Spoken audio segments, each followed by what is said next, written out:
Welcome back to The Critique. Today we're breaking down a video script by Solace Fox called This Message Appears Moments Before Entering a New Timeline. It explores the sort of metaphysical symptoms of shifting realities. Time distortion, shedding old relationships, that kind of thing. So let's get straight into the feedback. Let's. So the first major issue for me is conceptual precision. The script really leans on this term timeline shift, but it keeps oscillating. It's not clear if it's a literal quantum event or, a psychological metaphor for personal growth. Yeah, it feels like there's a soft logic problem. As I was reading it, the text just jumps back and forth between describing, physical laws changing, Right. time actually compressing or expanding, and then these much more internal shifts, like just changing your mindset. It creates this wobble. The listener doesn't really know where they stand. Exactly. And that ambiguity, it just makes the stakes really unclear. The listener is sitting there thinking, okay, am I physically transporting to a new dimension where physics works differently? Mm-hmm. Or am I just, adopting a new perspective on my life? Mm-hmm.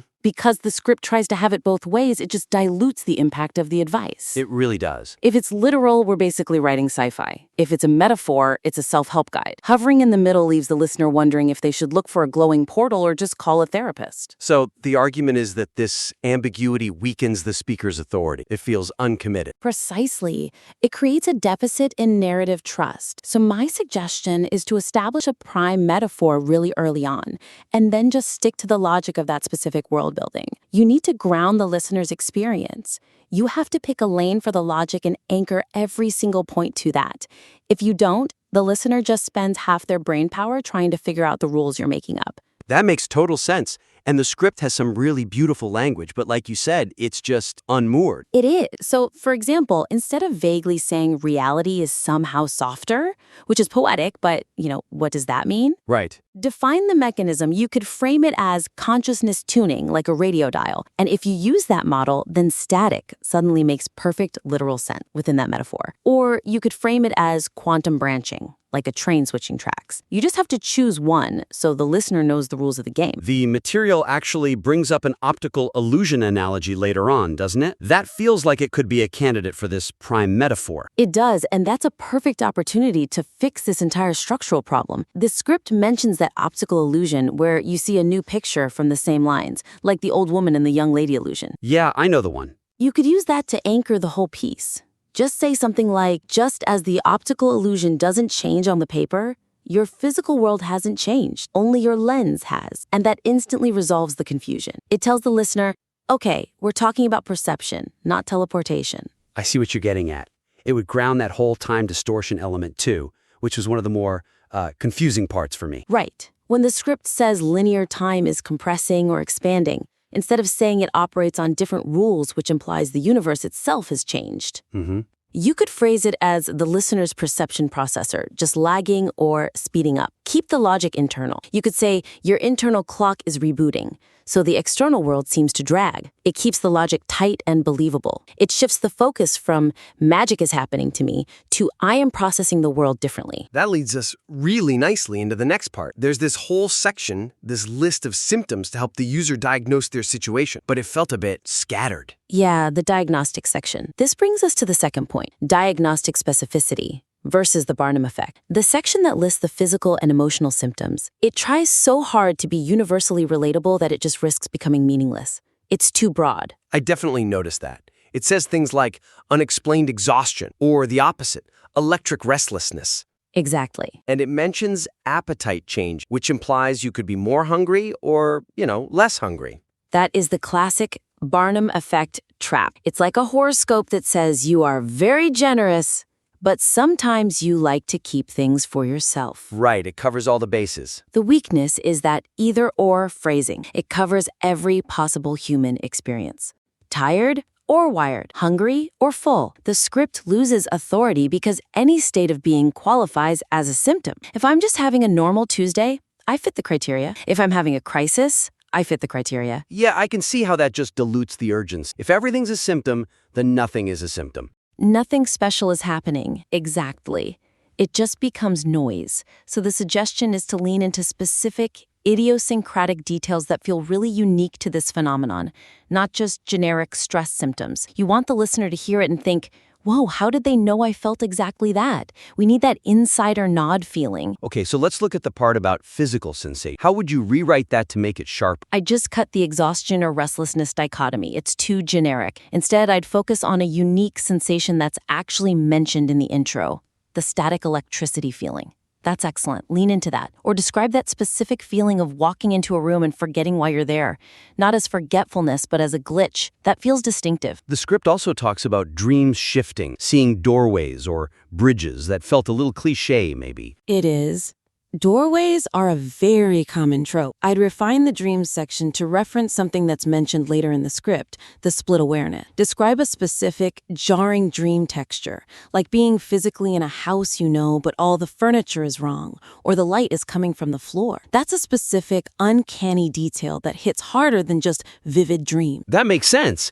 It signals a shift in reality processing, not just REM sleep. Exactly. And you could also frame the symptoms not just as random ailments, but as integration friction. For example, instead of just saying sensitivity to sounds and lights, describe it as the nervous system downloading a larger file than it has bandwidth for. That creates a really specific image of buffering or lagging, which fits the whole timeline theme so much better. It gives the symptom a reason to exist. Okay, let's move on to the actionable advice. The script makes a strong case for how the listener should behave during this shift, but I felt like there was some tension in the instructions. Yes, this is a critical point. The contradiction of agency. The script presents a conflict between surrender and active choice that really muddles the advice. Right, as I recall, it initially says the shifts are something you've been unconsciously preparing for, and it tells you to practice radical acceptance. But then it pivots and tells the user to start making choices as if the shift has already happened. Exactly. It says stop fighting and surrender to the void, but then 2 minutes later it says start making choices, cast your votes, and book the trip. Yeah. It leaves the listener completely confused. Do I wait and surrender, or do I aggressively act like this new version of myself? It creates a push-pull. If I'm surrendering, I shouldn't be booking trips. If I'm booking trips, I am definitely not surrendering to avoid. So how do we fix that without losing the nuance? Because both of those ideas, surrender and action, feel pretty important to the author's philosophy. The suggestion is to structure the argument to show sequence, not a contradiction that's happening at the same time. You need to present surrender as the way to clear out the old and action as the way to anchor the new. It's a timeline, right? So the advice should follow a timeline. Okay, I really like that. It turns the confusion into a step-by-step process. What would that look like in the text? You'd create a clear bridge. After the part about stop fighting the emptiness, you add a transition. Something like, once you have accepted the void, then, and only then, must you signal your readiness to leave it through small action. That one sentence solves the whole logic puzzle. It tells the user, phase 1 is surrender. Phase 2 is action. They don't happen at the same time. The script also has that tricky part about not faking it, but stepping into the version. Yeah, that part. It says not fake it until you make it, but actually stepping into the version. To someone who's already confused, that's a distinction without a difference. It sounds like the same thing. So what's the fix? We can reframe it to clarify the agency. Say something like, surrender is internal, action is external. Oh, that's a great distinction. It spatializes the advice.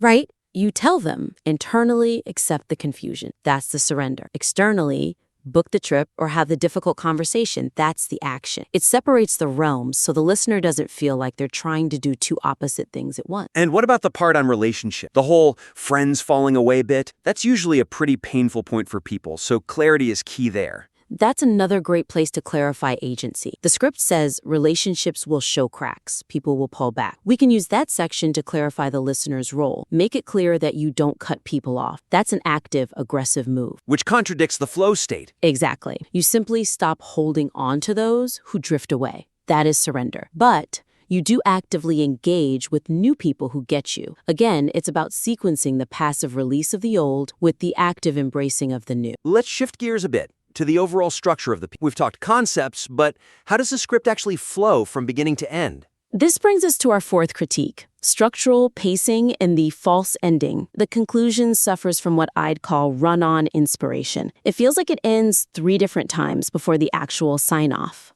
I felt that too. It hits this high point with the optical illusion realization, but then it just keeps going. It goes into making choices, then symptoms of stabilizing, then this whole caterpillar metaphor, and finally the turtle void. It's like the guest who says goodbye, but then stands in the doorway talking for another 20 minutes. It creates fatigue in the listener. It really does. The script reaches its natural climax with the optical illusion. That's the aha moment. Yeah. But then it just drags the listener back down into lists, then back up to a metaphor. It dilutes the emotional cunt. When you hit the gong, you have to let it ring. Don't hit it and then start explaining how the gong was made. So the suggestion is to consolidate all these endings? Yes, consolidate the reassurance metaphors into one powerful closing image and move the signs of stabilizing much earlier in the script. Okay, let's break that down. Where specifically would the stabilizing symptoms go? I take that whole section about things start feeling easier and energy returns, right now it's near the end, and move it to the middle. Pair it with the physical symptoms we talked about earlier. This creates a much more logical flow. Here's the problem,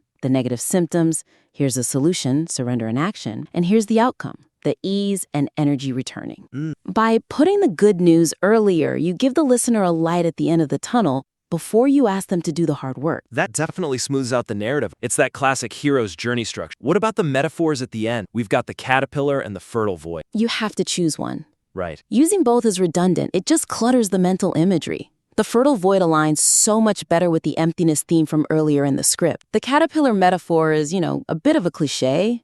Everyone uses it. It doesn't really add anything new. I'd cut it entirely. It's a darling that needs to be killed. And for the final sign-off itself? End sharply. The script has this fantastic line, "You are not waiting for the shift, it is here." Yeah, that's the mic drop. That is the mic drop moment. But right now, the script keeps going after that with the call to action. I would put the call to comment next stage immediately after that climax. Use that peak emotional state. Don't let the energy fizzle out with a whole paragraph of goodbyes. Hit the climax, give the call to action, and fade to black. That feels like it really respects the listener's time and emotional investment. Leaves them on a high note. Absolutely. It leaves them feeling energized, not exhausted by a long conclusion. You want them walking away feeling the vibration of that last sentence, not trying to remember which of the 3 endings was the real one. So to wrap up our critique of this message appears moments before entering a new timeline, we've covered 4 main areas. First, we talked about grounding the timeline metaphor to avoid that logical drift. Right. Deciding if we're in a sci-fi universe or a psychological one. You have to solve that soft logic problem. If you don't anchor the reality, the advice just flutes away. Then we looked at narrowing the symptoms to avoid the Barnum effect, where the diagnosis is so broad it becomes meaningless. Specificity is what creates resonance. You want the listener to feel seen, not just categorized. We also talked about sequencing the advice on surrender versus action to clarify agency. So the listener knows when to let go and when to actually move. And that sequence is vital. Surrender clears the path. Action walks the path. They are very distinct steps. And finally, tightening that ending by removing redundant metaphors and restructuring the flow to kill those false endings. A strong ending is all about subtraction, not addition. Get to the point and then get out. I think a key takeaway here is that clarity really comes from specificity, not from breadth. For sure. Whether it's the metaphor you choose or the symptoms you list, being precise is always more powerful than trying to be all-encompassing. Couldn't agree more. Deep knowledge of a subject is great, but structurally, you have to guide the listener through it with a very steady hand. You're the captain of the ship. Don't let the passengers wonder where you're going. If you're listening and you have a script or a piece of writing you're working on, we'd love to see it. Take these notes, refine your work, and submit your next draft for a follow-up critique. We want to see you improve. Thanks for listening to The Critique.